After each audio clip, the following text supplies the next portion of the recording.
नमस्कार दोस्तों। पिछली 3 कड़ियों में लगातार हमने मानसिक स्वास्थ्य की बातचीत की, पर्टिकुलरली हमारे यंग स्टूडेंट्स की जो कोशिश कर रहे हैं स्ट्रगल करते हुए, लेकिन somehow they end up as suicides. ये क्यों है?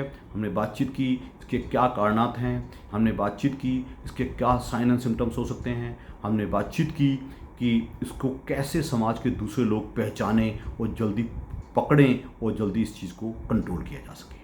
आज हम बातचीत करेंगे कि क्या ऐसे कदम हम और उठाएं, वो क्या तौर तरीके किए जाएं जो स्टूडेंट के लेवल पे भी हों और जो दूसरे आसपास के लोग हैं जो उसको देखते हैं उस लेवल पे मदद की जाए। अभी तक आपने मेरा हेल्थ यूट्यूब चैनल घर का डॉक्टर जानकारी ही जीवन है आपने सब्सक्राइब नहीं किया है तो ज़रूर इसको लाइक भी कीजिएगा, शेयर भी कीजिएगा और सब्सक्राइब कीजिएगा और बेल आइकन जरूर दबाइएगा। तो अब बातचीत करेंगे कि आपने देखा ये फलाना आदमी है जो पहले हमेशा अपनी कॉपी पकड़ के जाता था कोचिंग सेंटर, वो चुपचाप वापस आता था, अपने काम से मतलब रखता था, वो हंसता खेलता रहता था, वो शांत रहता था।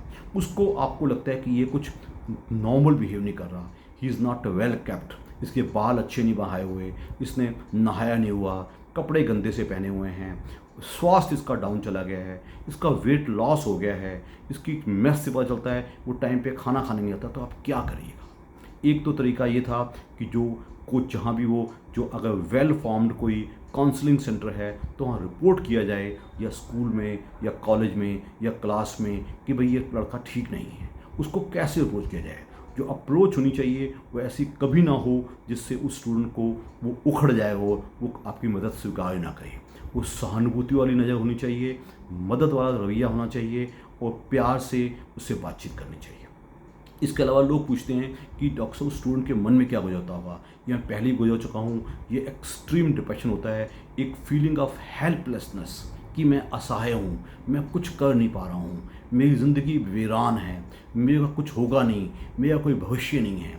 तो इससे निकलने के लिए बाकायदा काउंसलिंग के अलावा कुछ ड्रग्स होती हैं, कोई दवाएं होती हैं जिसको कि हम एंटी डिप्रेसेंट्स भी कहते हैं, वो एंग्जाइटी ड्रग्स जिसमें बाकायदा क्लोनाज़ेपाम है, अल्प्राज़ोलम दवाइयाँ हैं जो शॉर्ट टर्म की होती हैं, और लॉन्ग टर्म के एंटी डिप्रेसेंट्स जो कि कई सारे हैं। सर्टेलिन भी है, जैसे कि पैरोक्सिन भी है, काफ़ी कई दवाइयाँ हैं जो कि काफ़ी टेक्निकल दवाइयाँ हैं जो कि आम आदमी अपने आप शुरू नहीं कर सकता। उसको डेफिनेटली कोई फिजिशियन या साइकियाट्रिस्ट से स्टार्ट करेगा।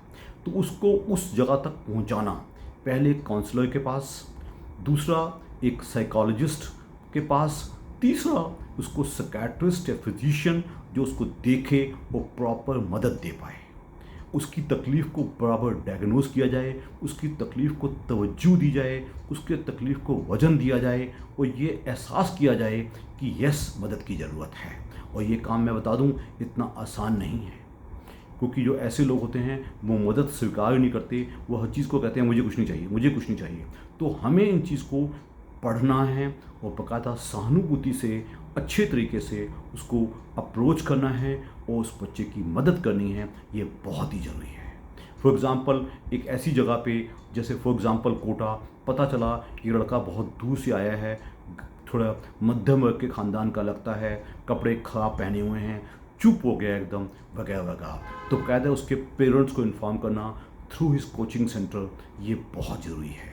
और काउंसलिंग सेंटर जो पहले भी बोल चुका हूँ, बाकायदा ऑर्गेनाइज्ड काउंसलिंग सेंटर्स हों हर ऐसी जगह पे जहाँ ऐसी एजुकेशनल हब्स बने हुए हैं, जहाँ कॉलेजेस हैं, जहाँ प्रोफेशनल कॉलेजेस हैं, जहाँ पता लगता है कि यस यहाँ अच्छी पढ़ाई होती है और बच्चे के ऊपर स्ट्रेस बहुत ज़्यादा होता है। अगर हम इतना कर देते हैं तो ये हमारा समाज की तरफ, मानवता की तरफ एक बहुत बड़ा हेल्पिंग हैंड होगा। वो हम सब ऐसे इंसान as fellow human beings duty bound हैं, चीज़ को नज़रअंदाज मत कीजिएगा। दूसरी की तरफ एक प्यार की, सहानुभूति की, वो हेल्पिंग नज़र रखिएगा। आप ऐसा करते हैं तो आप समाज की बहुत ज़्यादा मदद कर रहे हैं। बहुत बहुत धन्यवाद।